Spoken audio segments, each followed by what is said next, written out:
Hey everyone, welcome to Shooting Complex, where today we're going to be talking about my equipment and guns that I use for PCSL's Open Division, which they call competition. I've been wanting to make this video for a while, but the truth is, I didn't really have a whole lot of experience competing in two-gun. The gear that I was using was always changing, and now after a solid year of competing and my equipment choices have finally settled, I'm ready to make the video and give you guys what I think is some really good equipment. Now, if you're really curious about what I use for USPSA, you can check the link below where I have a detailed video about my open gun and my limited gun, and also a little bit about the differences between service guns and race guns. Anyway, hope you enjoy it. Let's take a look at the rifle. This is my match rifle. Now, many of you are probably thinking, gee whiz, this looks just like a Block 2, and that is because when I bought this gun, it was a Block 2. I didn't intend to compete with it. I honestly just bought it because it looks cool. Looking cool is, let's be real, it's important. We want to have cool looking stuff. Now, in my opinion, most match guns and service rifles, they're not really that different from one another, so that's what makes this Block 2 platform perfectly serviceable in a competitive environment. In terms of features, service guns, match guns, they're basically the same. The only way they differ really is the form factor. Service guns tend to be heavier, match guns tend to be lighter, with the exception of pistols. Race pistols, that is. The lower is a Centurion Arms lower. Got a Geisley 3-gun trigger in it. I really enjoy the 3-gun trigger. I like the flat face. Really nice splits, really easy to use. Nothing more, nothing less. For the magwell, I use the HRF flared magwell. I like it. It's compatible with all the known magazines, mainly the ones that I use, the PMags Gens 2 and 3, which we're going to talk about in a minute. I like having the magwell because it does make it easier to hit a reload when you're on the clock, when you're running, when you're really trying to pick up speed. So I like that. I like taking any advantage I possibly can get. And if you're competing in open, you might as well, because it's the only division you get to play with a bunch of cool stuff. For the mags, I just use the PMags. I loved using the 40 rounders. I started out just using them because it's the cheapest way to get a nice high capacity mag. They're cheaper than getting a 30 rounder with a +5 base pad, but because I do like to take advantage of all the cool stuff, I did put +5 base pads on all my things, all my mags anyways. I got the +5 base pads from Centurion Arms. I really like all the products that that company makes. Does the extra 5 rounds really make that much of a difference? That's entirely for you to decide. For me, I think they do make a difference. Now, many of you are probably looking at my 20 rounder with a +5 base pad and think, gee whiz, why don't you just use a 30 rounder?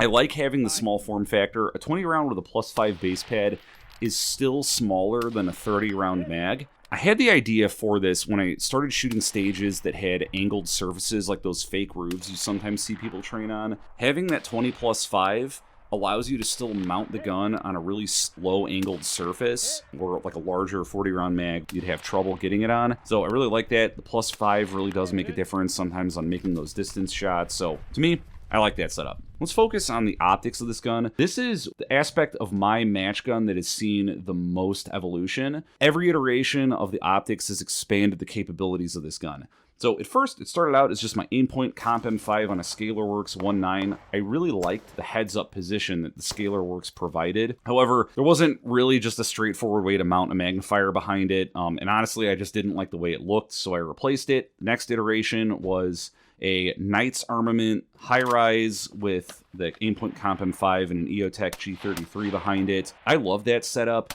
I really enjoyed it. I loved flipping between the magnifier and just the plain old red dot. The one thing I didn't like about it is that when you flip the magnifier to engage it, if you're engaging a distance target, sometimes you have to take a moment to dial back that red dot, and when you're doing it in a match, I'll take every 10th of a second that I possibly can get, which led me to my final iteration, which in my view, this is the perfect setup, which is an LPVO and an offset red dot. This is how a majority of 3-gunners and multi-gun dudes run their guns, and it's definitely not a coincidence. I have all the advantages of a red dot and a magnified optic, the only trade-off being a little bit of a weight, and I'm running that Aimpoint with a Arasaka mount. Night Force Attacker is sitting on a Badger 1.7 mount. Like that height, get a good cheek weld on it, and it still clears the front sight post on the gun. Why don't I top mount the gun? I know that's like kind of the cool thing to do at the moment of making this video. I don't like top mounting because I'm not using night vision, and I don't like how you have to break your weld to the gun and then adjust the holdover because it is at such an extreme height. With the offset dot, all I have to do is camp the gun, and I can go back and forth between the two setups with ease. I just set the magnification on the attacker at the setting that is appropriate for whatever stage I'm shooting, and then whenever I'm ready to have that magnification, just tilt the gun over to the side, and I'm ready to go. Now, why did I select the Night Force Attacker? I selected it because it was a tough optic, it's a really good reticle for distance. The only drawback to it is that it really is more of like a service optic, a DMR optic. It doesn't have the greatest field of vision or eye box in the world. I think that if I had to run an LPVO as the primary optic on my gun, I would go for one of the Vortex 1-6 or 1-10 offerings, just because the field of view and the eye box on the Vortexes are so good. I do like the Night Force because it is a pretty tough optic. I'm really hard on my guns, and you have to throw these guns in dump barrels often, or you might drop it. So for me, I like the Night Force, get a little bit of the bling factor.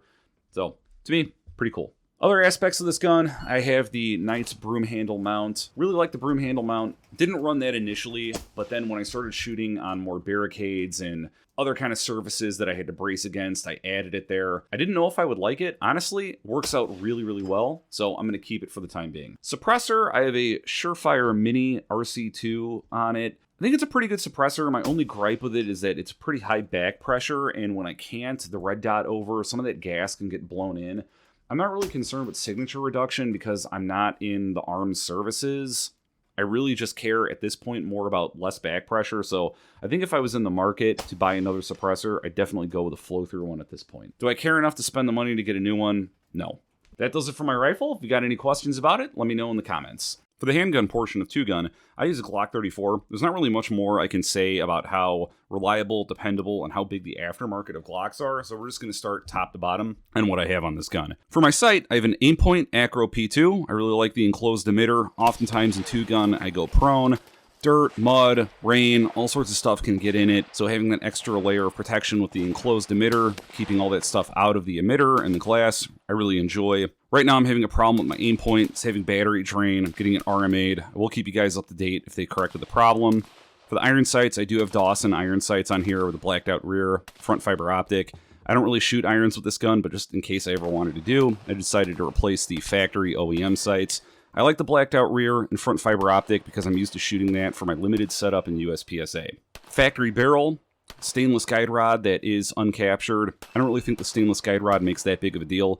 I just have it because I like swapping out the springs, which I'm using a 13-pound spring in this gun. For the trigger of this gun, I got a Glock Performance trigger with a Johnny Glock Vex trigger shoe. I like having a really light as possible trigger on a gun as light as this. I think having a light trigger pull on light guns is important because it just takes less to disturb the sights on a lighter gun. On a heavier gun, having a really light trigger pull I don't think is as important, but it's still nice. Now I've got silicon carbide grips. I did this job myself. It's pretty simple and easy to do at home. It's pretty straightforward what it does. It enhances the grip. And I have a cut-in-half Glock large backstrap just because I like the way it makes the gun feel in my hands. For the magwell, I'm using a Carver Super Tactical magwell. I really enjoy this one because it even fits factory Gen 5 magazines, and it fits a majority of base pads. For my base pads on my magazines, I'm using a 170mm base pad from Taylor Freelance. It's 29+1 rounds. It's pretty obvious that more capacity gives you an advantage, so I definitely want to take advantage of it. And then for my backup mag, I have a 140mm base pad from Henning. That's a 23+1. I usually only have to reload once, so I like having an extra one. I normally never need more than just the 170 and 140mm mag. And that does it for the Glock. If you have any questions about my handgun, please feel free to leave them in the comments, and I will get back to you. Let's take a look at the belt setup, which is a belt from G-Code. I think this is called their Assaulter belt. For my mag pouches, I'm using Weber Tactical mag pouches. I really enjoy these because you can adjust the retention of the magazine based on this little mechanism that's right here on the inside. That's a really cool feature. They're also pretty adjustable when they're mounted to these dot mounts, or these Technolock mounts. I can't remember what exactly these ones are called, but I'll drop it in the video. You can adjust the angle pretty nicely on them, and I like the ability to swap out all the different pouches, so that's a really cool feature. For the holster hanger, I'm using the True North Concepts one. It's pretty cool. I like how adjustable you can make the draw with this. Do I think it truly is, I know they advertise this as being a reduce as much unwanted movement as possible. I think it's a little bit of a gimmick just because you're always going to get movement from the Safariland QLS mounting system. But other than that, I do think it does a pretty good job of being a rigid holster hanger. And it reminds me of the Boss holster hanger that is pretty popular in USPSA, so I thought that was kind of nice. They definitely had inspiration from that. Holster, just a Weber Tactical holster. Pretty straightforward. Holds Glock 34. Pretty good retention. And that's really about it. If you have any questions about my belt setup, please feel free to let me know in the comments. And that does it for all of my two-gun gear. Thanks so much for taking the time to watch this video. I really hope you appreciated taking a look at the equipment that I use for two-gun. Now, if you have any question or something that I forgot to cover, let me know in the comments. I'd be really happy to answer and see what you guys think. Thanks again for watching.